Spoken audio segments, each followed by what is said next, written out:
বিকেলে এতটাই মেঘলা মেঘলা ছিল, আমার হাজব্যান্ড দুপুরে বাসায় এসে আর বিকেলে বের হতে পারতেছিল না, কারণ ওই যে মেঘলা মেঘলা ছিল, বৃষ্টি বৃষ্টি একটা ভাব ছিল। তো এর ভিতরে আমার ছেলে ঘুমিয়েছিল, ঘুম থেকে উঠে বলতেছে মা চিকেন বানিয়ে দাও। আমার ছেলের জন্য যে চিকেনগুলো ম্যারিনেট করে রেখেছিলাম সেগুলো অলরেডি শেষ হয়ে গিয়েছে। তো আমার হাজব্যান্ড হঠাৎ করে বলতেছে চলো রেডি হও, তোমাদের নিয়ে যাই বাইরে। কি একটা মুশকিল, আমরা তো মেয়ে মানুষ, আমরা বাইরে গেলে আমাদের কত রকমের কত ড্রেস নিয়ে চিন্তা ভাবনা থাকে। যদিও হঠাৎ করে চলে যাওয়া একটা ড্রেস পরলেই হলো, কিন্তু আমার আর মন মানতেছে। কয়েকটা ড্রেস নামিয়ে দেখলাম যে এই ড্রেসটাই ভালো লাগতেছে, তো হঠাৎ করে তারপরে এই ড্রেসটা পরে ফেললাম। আপনারা চাইলে আমার মতো এরকম এক লাফের ড্রেস পরে ফেলতে পারেন। তারপরে এই তো আমি একটু সাজুগুজু করে নিচ্ছি, একটু প্রাইমার আর ফ্যান লাভলি বিবি ক্রিম একসাথে মিক্স করে তারপরে এই তো ফেসে দিয়ে নিচ্ছি। আমার ফেসে তত কিছু দেওয়া লাগে না, আমাকে সাজলে কিন্তু তেমন একটা ভালো লাগে না, তারপরেও আমি সাজি মোটামুটি। সাজতে পছন্দ করে না এমন মেয়ে মানুষ খুব কমই আছে। তো আমার পিছনে যে কাপড়ের রাস্তাও পড়ে আছে এগুলো আর কেউ খেয়াল করবে না, কারণ এই কাপড়গুলো 2-1 দিনের আমি ধুয়েছিলাম ওই বাসায়, যেহেতু নতুন বাসাতে যাবো এর জন্য। কয়েকটা কাপড় কয়েকটা চাদর রেখে দিয়েছিলাম ধোয়ার জন্য, তো সেগুলো আমি ধুয়ে নিয়েছি। আমার হাজবেন্ডের বেশ কয়েকটা কাপড় তো 2-3 দিন ধুয়ে নিয়েছি, এর জন্য আমি ওখানে জমিয়ে রেখেছি, এগুলো ভাঁজ করবো এসে। আর এদিকে আমি একটু সাজুগুজু করবো শান্তিতে, তার কি কোনো উপায় আছে কিনা। আমার হাজবেন্ড ওই দিক থেকে বারবার এসে বলতেছে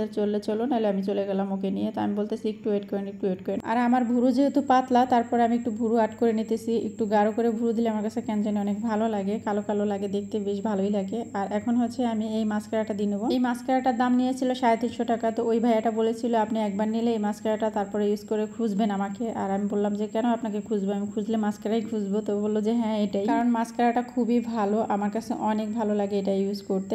আর এই তো আমি এটা দেওয়ার পরে এখন হচ্ছে খুঁজতেছি, মানে একটা খুঁজলে আরেকটা পাই, আরেকটা পাইলে আরেকটা পাই। সাজুগুজু করতে গিয়ে ওইদিকে দেখি যে আমার ছেলে আমার হাইলাইটারটা জানালাদা কখন যেন ফেলে দিয়েছে। আমার ছেলে এই কাজে করে, সব কিছু মানে ঘরের যা আছে সব জানালা দিয়ে সে শুধু এটা ওটা ফেলে দিতে চায়, আর আমি দেখলে উঠিয়ে আনি, আর না দেখলে এটা ওইভাবে পড়ে যায়। আর এই তো জামার সাথে ম্যাচিং করে লিপস্টিক দিয়ে নিচ্ছি, আর এই লিপস্টিকগুলো আমি এখন কাটি দিয়ে দিচ্ছি। এই কারণে আমার ছেলে সমস্ত লিপস্টিকগুলোর ভিতরে হাত ঢুকিয়ে মানে ওগুলোকে বোতা করে ফেলে, এর জন্য আমি কাটি এনে রেখেছি যাতে কাটি দিয়ে লিপস্টিক আর্ট করতে পারি। তারপরে এই তো লিপস্টিকটা দিয়ে নিলাম আর একটু গাঢ় কালারের, আমার কাছে প্রথম মনে হচ্ছিল একটু হালকা হালকা। আর এই জিনিসটা আমার সবচাইতে ফেভারিট, এই তো ব্লাশন। আমার কাছে যে কি পরিমাণ ভালো লাগে ব্লাশন দিতে। মা খালাদের কাছ থেকে শুনতাম লজ্জা পেলে নাকি গাল লাল হয়ে যায়, তো আমার সেই কথা মনে পড়ে যায়। এর জন্য না আমি যখন এই ব্লাশন দিই আর ওই কথাটা মনে পড়ে যে একটু লাল লাল থাকবে, মনে হবে যে লজ্জায় আমার গালটা লাল হয়ে গিয়েছে। অনেক আগের একটা হাইলাইটার ছিল সেটা এখন দিয়ে নিচ্ছি, আর নতুন একটা হাইলাইটার কিনেছিলাম সেটা আমার ছেলে জানালাদা কখন ফেলে দিয়েছে আমি জানি না, কখন সে আমার এই সর্বনাশটা করে নিয়েছে। তো আরেকটা হাইলাইটার কিনতে হবে সুন্দর দেখে। অনেকে শুনলে হাসতে পারে, আমি কিন্তু মাঝে মাঝে চোখের উপরে ড্রাই যে লিপস্টিকটা থাকে না সেটা হচ্ছে আইশ্যাডো হিসেবে ইউজ করি। তো আজকে হচ্ছে আমি ব্লাশনটা দিয়ে নিচ্ছি।